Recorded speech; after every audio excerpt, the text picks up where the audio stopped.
এই রাকিব ভাই, এ তুই কই যাও? এ খারা খারা তুই।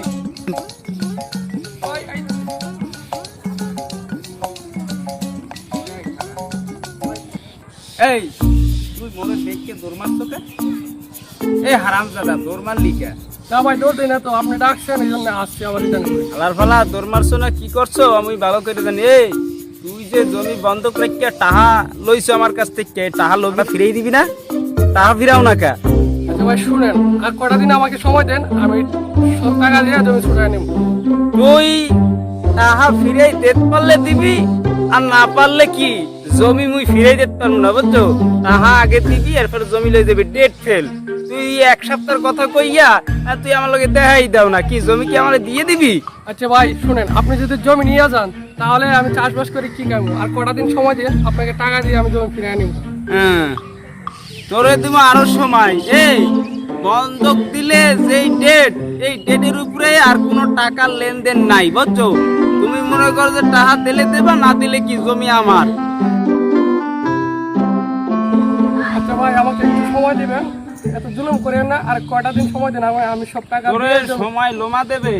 এ হন টাকা যদি দিতে না পারো কইতে ব্যবস্থা করবে, এটা তুই করবি, হ্যাঁ আমি জানি না। আচ্ছা ভাই শুনেন, এখন আমার কাছে তো টাকা পয়সা কিছু নাই, আমি টাকা পয়সা কইতে দেব। আচ্ছা ঠিক আছে বুঝছি তোর কাছে কোনো টাকা পয়সা নাই। এখন কথা হয়েছে কি জানো, তুই টাকা একজনের কাছ থেকে লইতে পারবি, ওখানে গেলে তুই টাকাটা উড়াইয়া আমারে দিতে পারবি। আচ্ছা ভাই আপনি যে বলছেন টাকা দিবে, সেই লোকটাকে আমাকে একটু বলে দেন না। হ্যাঁ ঠিক আছে বলবো তোরে। হন আমাকে যে ওই যে রফিক মিয়া আছে না, হ্যাঁ ও কিন্তু সুদে টাকা লাগায়, ওখান থেকে তুই টাকা উড়াইয়া তুই আমারে দিতে পারো। আমি ভাই তোরে বেশি সময় দিতে পারবো না, তুই ওর কাছে যা, বুঝছো? আচ্ছা ভাই ঠিক আছে, আপনি বলছেন টাকা আনবো, কিন্তু ওরা পাবো কোথায়? ওরে পাবি, তুই ওর ঘরে যা, ও সবসময় ঘরে থাকে, লেনদেন খুব ভালো চমৎকার, ওখানে গেলে তোর সুবিধা হইবে। যা বেটা যা। আচ্ছা তাহলে ভাই যাই, হ্যাঁ। আচ্ছা যা যা চালু যা।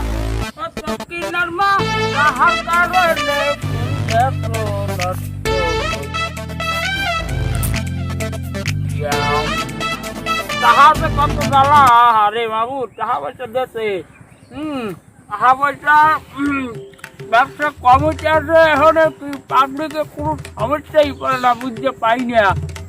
টাকা পয়সা যদি রোদে মুই লাগাইতে না পারি, এর ভেপিলে তো মোর টাকা পয়সা কি অসল হয়ে বসে থাকবে, মোর মতো অসল হয়ে গেলে টাকার ব্যবসা তো লস হয়ে যাবে। আলার পাহাড়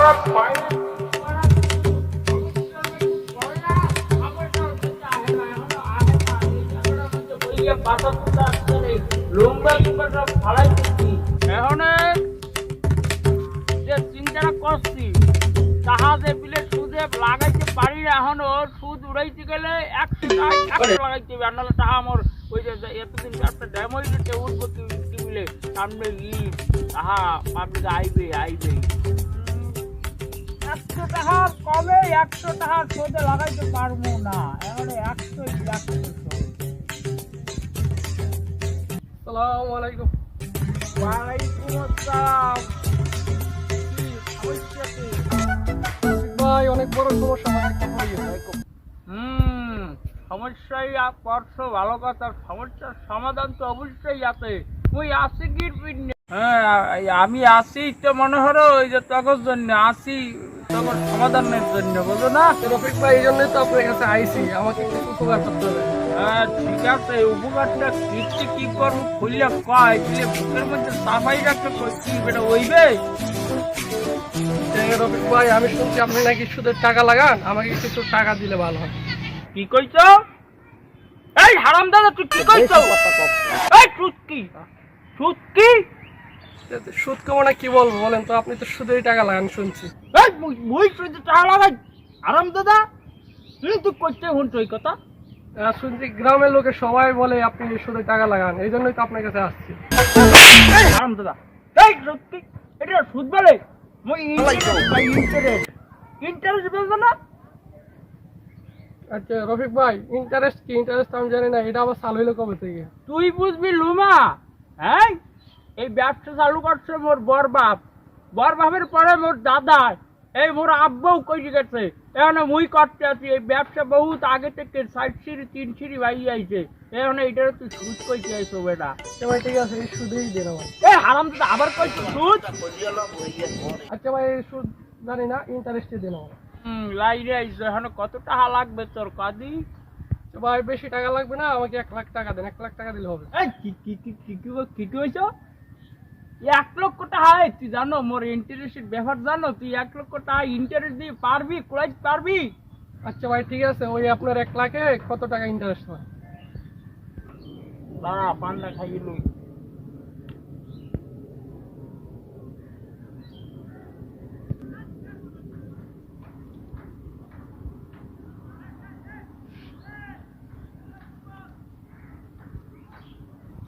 ইন্টারেস্ট তুই জানো 100-তে 100 টাকা লাভ। এখন তুই হিসাব করে দেখ 100-তে যদি 100 হয় 1 লক্ষ টাকা কত টাকা ইন্টারেস্ট আইতে পারে?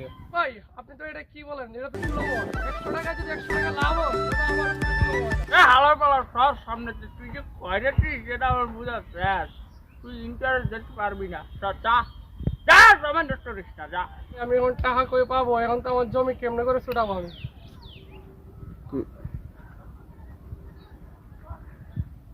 এই সমস্ত ক্ষয়জাতির জন্য আমার ব্যবসাটা লাডে উঠবে এবং ক্ষয়জাতি হালার আমার সামনে করে আমার ব্যবসা লাডে উঠে যায়। হালার হালার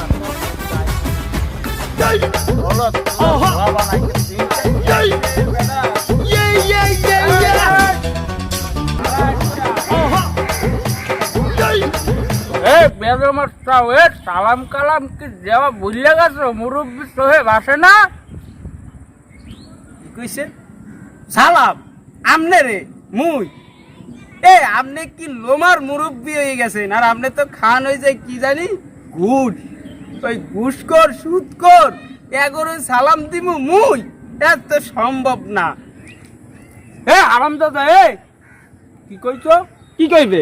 হ্যাঁ মোরা ঘুষখোর কইছো? মুই ঘুষ খাই? গরিব দুঃখী এই মানুষগুলা বিপদে পড়লে মুই সাহায্য করি। এই সাহায্যকে যদি ঘুষ বলো বলত কনকার যাদব বেয়াদব আবার মুখে মুখে তর্ক করো। আপনি একসের দানবীর হয়ে গেছেন। দানবীর। এই গরিবগুলা বিপদে পড়ে আপনার কাছে আয় এক কাছে ঠাইসে ধরিয়ে সুদ লন। এই সুদে আবার কন কি 100টা 100টা। এই রকমের সুদখোর এই পাড়া পৃথিবীতে আর একজনও নাই আপনার মতন সুদখোর। আবার আপনি কোন কি আপনি গরিব দুঃখীরে ওই সাহায্য করেন? সাহায্যকারী হয়ে গেছে। এই বেদমার সব মুই কি সুদ খাই? মুই ইন্টারেস্ট খাই। মাঝে মধ্যে ইন্টারেস্ট খাইলে গরিবরা বসবে না, টাকা পয়সা উল্টা পাল্টা খরচ করে। এই ইন্টারেস্ট খাওয়া কি সুদ বলে? মিলন ভাই একটা হাসির কথা কইছেন, এইসব আমার শিখাইতে আইছেন। হনেন সুদ যারা খায় ইন্টারেস্ট দিয়ে চালাইলে জীবন হইবে না।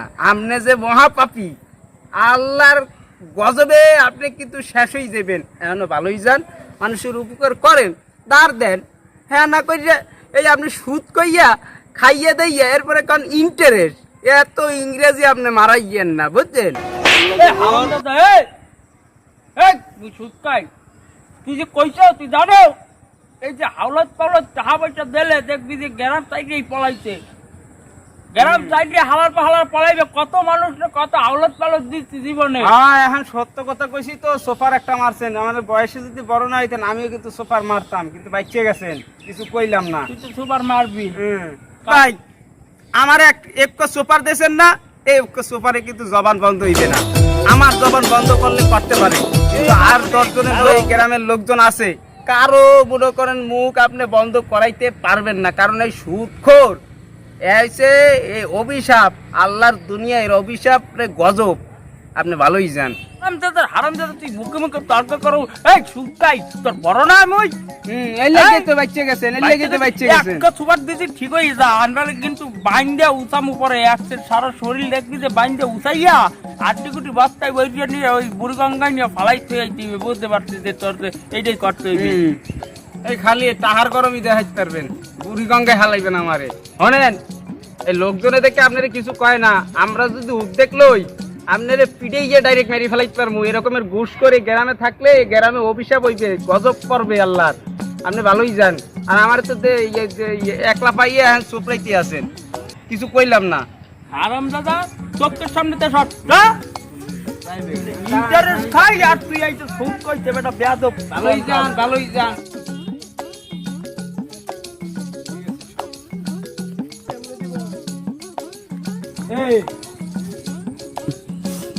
তোর সমস্যা কি?